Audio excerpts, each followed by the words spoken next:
Hey, everybody. What's up? What's up? It's Alvin, And Kevin. and it is Parshat. Vayetzei. I do have to out Kevin right now. He looked down at the Chumash to double check. I wanted to make sure. It's good. Yeah, so names are confusing sometimes. I had a lot of ideas going through my head. I was like, I started talking about this and this. I got to be like ready. I didn't know what you were going to hit me with. And then I thought you knew the Parshat. You said Parshat. And then you were waiting for me to fill in, maybe because you didn't know what Parshat it was. Maybe. Now you're outing me. Yeah. Listen, I'm just living in next week's Parsha a little bit. What's next week's Parsha? Vayishlach. Nice. For all those years of yeshiva education right there, of memorizing rhythm things. Idios klalios is what they called it. What We'd does have that to general knowledge is what it translates to. So we used to be tested on a ton of different memorization things, like all the parshas, all the mishnahs, all the, I don't know, what were other Idios klalios concept? Did you not have this? I didn't have Idios Kalios. What did you have? Idiot, klaliot? No. You learn Torah. I did hear a crazy story this week that when people or kids and stuff were hiding in the on October 7th during the attacks, that they were nervous to come out because some of the fighters, the Hamas fighters, were speaking Hebrew and other things to try to trick them to come out. So they said, say the Shema Yisrael. And the soldiers didn't know the Shema Yisrael. What? Yeah. The Israeli soldiers? The Israeli soldiers.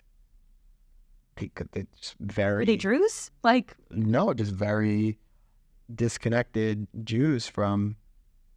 That's things. crazy. And they asked this teacher if they could teach them, like, the Shema Yisrael, and they could learn it so that they would be, like, more connected, because they didn't know it at that time. I don't know how I feel about that story. That's tough. I mean, there's also all these stories about, like, people who were sent off in the Holocaust, like children hiding, and then they hear the Shema, and that reawakens, and, like, you gotta know the Shema. Which, speaking of, you had a crazy story from last week about knowing the Shema. Oh, that is true. And we didn't share it last week, and I was like, that's on the list, but it got replaced for a story about a crazy person locking us in a dungeon in Hawaii. So if you haven't listened to that episode, make sure to check it out. Yeah, also, fun fact, Allison was pregnant at the time that we were locked in that cave, so, in Hawaii. So theoretically, if we were locked in for another 4 months, then I would give birth in a cave in Hawaii? Is that what you're trying to say? Who knows what could happen. I believe in myself. I think I could do it. Yeah, no, If I but needed to. my friend, dad, gave him a mezuzah that he was like going to meditate, and You got to back up 10 feet. okay, there's a friend who I haven't spoken to in like 4 or 5 years. Who Once a friend, always a friend. I haven't spoken to in a few years. Happy to catch up. And I've been trying to reach out to more people these days. So I was thinking of him, reached out. And he doesn't really have so much of like an observant background. Yeah, less so. And he was meditating and like had like a few objects around him to like ground himself for like things to think about and meditate on. And he remembered that he had a mezuzah that his father gave him that was in his basement. And so he's like, oh, let me get that out. Maybe that'll give me some good vibes during this meditative experience. And he ended up like putting the mezuzah between his eyes, and then he put the mezuzah like on his chest, On his heart. on his heart. And that's literally what it says inside the Shema, that it says, Vayu l'tutafot b'neinecha, that you should bind them on your arms and you should place them between your eyes. The al levavecha, and on your heart. And on your heart. Sometime. You should place them on your heart.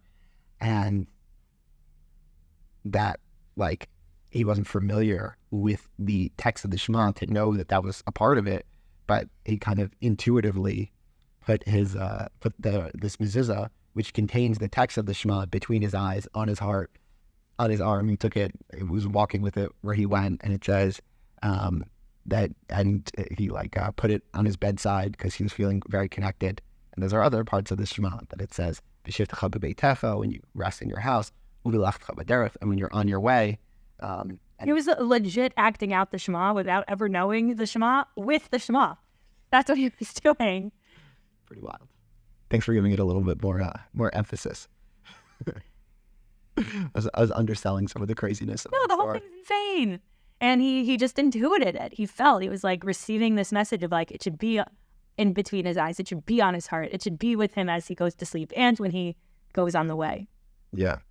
And speaking of sleeping, there are some dreams that come up, and Yaakov places these stones beneath his head before he goes to sleep. The days before real pillows. The days before real pillows. My pillow, the original My Pillow, placing some stones under your head.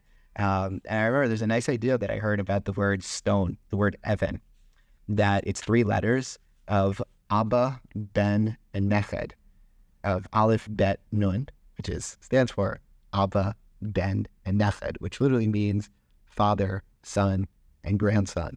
And that having Yaakov is that 3rd generation. He comes after Avram, Yitzchak, and then there's Yaakov. And that he's solidifying, he's that stone after the father, the son, and then the grandson, kind of concretizing the tradition that it'll be continued through the symbol of an Even, which means rock, which has the 3 words. Did that make sense? No. No? Well, so like what is the rock? What's going on there? No, that he placed a rock underneath his head. Right, so you're saying that it will continue through this rock. No, not that it'll continue through this rock. That's continuing through Yaakov. That when you have a tradition that goes from a father to a son to a grandson, then it becomes hardened. Now it makes sense. Thank you. Yeah. I heard this idea at the kotel, looking at the stones of the kotel. There was a boy being bar mitzvahed, and he had one of, like the bongo drums that they have at the kotel. Those are great. Yeah, so they have these, gotta get one of those. Kind of like, I don't know, rinse and repeat bar mitzvahs. And this is one of the Torahs that the guy used to say. He said, look at these stones of the kotel, these avanim, these stones. And a stone is something like an Even, that's the Hebrew word. Aleph of Even is for Abba, Bet is for Ben, Nun is for Neched, and that we have 3 generations of proud Jews, and we're concretizing it. So. How many bar mitzvahs did you crash that year that you were in the Old City?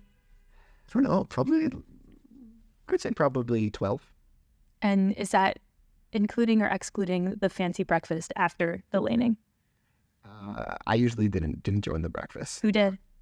The people, they had their own breakfast. He said I didn't. So I'm like, okay, did your roommate? No, we didn't get it on the breakfast. Yeah, but do you regret not getting it on the breakfast? No. I wanted to go back and learn some Torah, have spiritual nourishment. Yeah, but it's I don't know. Do you miss the feeling of being in the Old City when things like that were happening? Depends on if I needed to be somewhere, because it's really hard to get past those crowds, and you don't want to infringe on the bongo drummers. You can't be like, excuse me, I'm just going to ruin your bar mitzvah to get to class. Thanks so much. Bye. It's like, it just doesn't work like that. So, no, but I loved watching it. It's also like they're all wearing white. The bar mitzvah boy's always wearing white. It's like, it's so cute. Yeah. So Yaakov also, it says that he slept b'makomahu, in that place. And the commentators pick up that place was the site of the Holy of Holies in the Old City of Jerusalem. Obviously, it wasn't, built up with cafes and other things at the time, but the place that he was sleeping was that place. And in that place, he had a dream, and without all of the paraphernalia around it and the religious significance, it says he actually didn't know that this was a holy place, that he has this dream, and then he wakes up and he's like, oh my God, this is a crazy holy place. I can't believe I just took a nap here. Is that when he says, Ma nora hamakom hazeh? Yeah. So that's a fun line. Vayikotz Yaakov mishnato, that Yaakov wakes up, he jumps up literally from his sleep, and he says, Yesh Hashem hamakom hazeh, there is godliness in this place. Vanochi lo yadati, I didn't know it. Vayira, Vayomar, and he was nervous, and he said, Ma nora hamakom hazeh, how awesome is this place? So I actually made Kevin, I think our first year of dating. Something like You know that. what I gave it to you for? I don't remember. But I essentially bought a piece of wood, and I bought a wood burner, Yeah. I guess, tool, and Inscriber. yeah, I don't know. I burnt shapes and stuff into this piece of wood. I'm not an artist, but somehow it came out, I think, amazing. And it looked just like the old city. I was trying to recreate the old city and like the Horva, like the synagogue in the center square of the old city of Jerusalem. And the old city is a very special place for me and Kevin because that's where we met. We've spent a lot of time there learning. It should be a special place for everybody, but it's where we met. It's a special place. So I made this whole beautiful image and I inscribed. I was like, wow, how beautiful is this idea of Ma Norah HaMakom Hazeh, how awesome is this place? Because that's really how I related to it. So I made this. It came out beautiful. And I also got sick from burning all the wood and like inhaling the smoke. And I think it was equivalent to like smoking maybe like 40 packs in chain smoking like that. I don't know. I would never know. But I've never done it. I've never tried. But I don't know. It's crazy. Cigarettes are in like a pack? I don't. I don't even. 12? 8, 12? 10? I don't know. 20? Probably depends on the brand. Maybe. I don't know. I try not to look at those things. Me neither. They're a little scary. But especially in Israel. In Israel, they're like, they have the pictures of the lungs and stuff. yeah. No, not into that. So I don't know. I got really sick from making this beautiful art piece for Kevin, but I inscribed Ma Norah HaMakom Hazeh. So when I handed it to Kevin and I was like, how awesome is this place? Happy birthday. Love you. He was like, why'd you write that? The modern Hebrew equivalent is, how horrible is this place? I had no idea. I was like so naive. So biblical Hebrew and modern Hebrew are a little different. Yeah. Similar in many ways, but Nova means like, it means awesome, but it's also like how like Yamim Noraim. Terrifying, how like all filled, how or awful. Yeah. There's just like how weighty is this place in some like incredible but like terrifying way. Or it's like just the phrase like lo nora. Yeah. It's not bad. Yeah. If you get rid of the lo and then you just have no ra, it means bad. Yeah. So basically we had a very pretty wooden piece that references a verse in chapter 28 and verse 17. And also looks like I'm hating on the old city. No. People know it. But yeah, I didn't know that you were such a good artist until you made that. Me too. Maybe it was all the smoke. That's the trick. Brings out the divinely inspired artwork and smoke. Yeah. But I think part of what relationships and marriage is about is learning new things about the other person. And sometimes you think that you're marrying one person, turns out you marry someone else. Her sister. I say it in a more metaphorical way. Like you think, you're marrying someone who's very low maintenance, and it turns out no, they really like a lot of fancy things or something. I don't know. But in specifically this parsha, Yaakov is going to marry Rachel, the younger sister. Rachel and Leah, sisters. She's younger. And then it says, after the wedding night, when Yaakov wakes up in the morning, he sees that it's Leah. Must have been a wild party. Yeah, something like that. I mean, how did he not know that it was Leah that night? You tell me. I'm just as confused. So one idea is that Yaakov and Rachel, they developed these signs to communicate, to ensure that it was the right person. But Rachel felt bad, so she taught the signs to Leah. So Yaakov was just working with the signs, and that's how he wasn't to notice. Or she was wearing a very thick veil. I don't know if you've ever been to like a Chabad wedding. By the way, on that, I've heard that these thick veil situations with Chabad, do you know the reason behind it? No. Okay, this is maybe totally misinformation, but I'm going to say it anyway. You sure? I think so. This is the 67th most popular Jewish podcast. We lost 4 ranks. No, I don't know. I think I just quoted it last week, so I'm already misinforming people. Yeah, but honestly, we should be higher. There's a lot of Jews for Jesus, on like the Judaism thing. So you listen to them? they come up. Just pop up for you? Yeah, they have good SEO, good performance. Okay. So I don't even know what I was saying. You were talking about the thick veils of Chabad. Oh, thick veils of Chabad. Okay. What do all Chabad men wear at their wedding at 770? They wear like a thing from like a kaputta. A kaputta. But who's? Ideally the rabbis. Ideally the rabbis. Yeah. So what does the bride get to wear? She gets to wear like the handkerchief or the veil of the tablecloth, the Shabbos tablecloth of the Rebbitzin. Of Chai Mushka? Yes. Wow. And then they made a whole bunch. I think that was her name. There are a whole lot of mushkas, so I would think so too. No, I think it is Chai Mushka. Are you just in Mushka? Wow. We need to give her more love.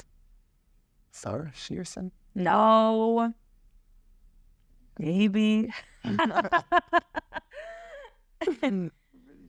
Rebbitzin. Yeah, we had a deep love. Yeah, so it's a piece of her tablecloth. Wow, that's really cool. I feel like even if it sounds true to me. I believe it. We all need a little bit of Shabbos on our wedding. Did you hear that the families of the hostages, when they came to the big rally in Washington, the ones who came in from Israel, they went straight to the Rabbi's kever to daven? I did hear that, yeah. And then did you see also the new president of Argentina? When he flew to New York, he also went to the Rabbi's ohel. No, that's surprising. Yeah, the president of Argentina, he's obsessed with the Rebbe. Is he... Nope. Jews for Jesus? Nope. He's like, right now I can't convert, but, after my political career, I might want to. Wow. He's an interesting guy. Sounds like it. Yeah, we're going to stop there. But... but you all have Google. Yeah. Go take care of that yourselves. Yeah.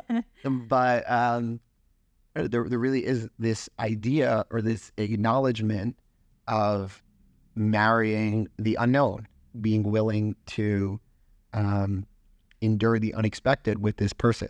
That there are, like, you're marrying the person in front of you, but you're also, so to speak, marrying the veil, the hidden parts of the person that maybe up until then they hadn't revealed, or parts of their personality that hadn't come out. Like maybe someone's very different once they become a mother, or once they have a different job, or once you live in a different place, but you're kind of on the journey together. Mm-hmm. Does that sound relevant to us, or am I pretty consistent? I just made you better. So there were no surprises. There were hidden parts of me that could be amplified. Yes, you're welcome. Like what? What are you thinking of? No. I don't want to get in trouble. With who? No, you're great. You were always great. How have I gotten better? You said I got better. You see mess now. When we got married, you're like, I don't see mess. So I'm like, this is what mess looks like. And now you see it. Mess was like a hard word for me to even like I was like, what are you saying, mess? Yeah. MESS. And what's the origin? Can I have the definition, please? No. I didn't necessarily notice when things were dirty. And you're like, there are crumbs on the floor. I'm like, okay, noted. There is hummus on your hand. Delicious. Yeah. So, no, stop. But I think you were pretty transparent. I think I just learned more parts of you. Not that they're surprising, but more to love. You're saying I have more to love? More sides of you to love. Okay. All four sides of the dreidel. Okay, should we finish off with one other strong idea that people can actually walk away with and say at their Shabbos table if they wanted to? Are you going to put the question to me? What did I learn about you? Or how do I think on it? No, I'm not, because we're going to be over soon. Oh. Unless you really want to answer Allison, that. what you have helped me with is being more grounded. Oh, that was a transition moment. Yeah. Okay. Yeah. Sorry, let's run that back. Kevin, you what helped me be more grounded, and I thought by being less grounded, by being up in the air, by being all over the place, by, running into here, running into there, that's how you can influence the most amount of people, because you're in a elevated state. You're working beyond the confines of like your normal amount of energy and trying to go above and beyond. But one really nice idea from the very beginning of the Parsha. This is chapter 28, verse 12. It says, Vayachalom, and he dreamed, V'hinei sulam mutzav outza, v'rosho magia hashamayma. That the ladder was set earthward. Literally, it was like grounded. V'rosho magia hashamayma. And then its top reached the heaven. And if you want to reach the heaven, if you want to go high, then you need to be grounded. Or just make a wooden art piece. Yeah. And then the verse continues, V'hinei malachei Elokim olim v'yordim bo. And if you're just, Hinei malachei Elokim, like, behold, all of a sudden, you think you could become a malach, you think you could become an angel, angelic, or like this godlike figure, and go up v'yordim bo. Then that's actually how, in the end, you'll go down. You'll be yored. You'll descend. So the way to grow, if you want to get to the heavens, is by being grounded and being like the ladder.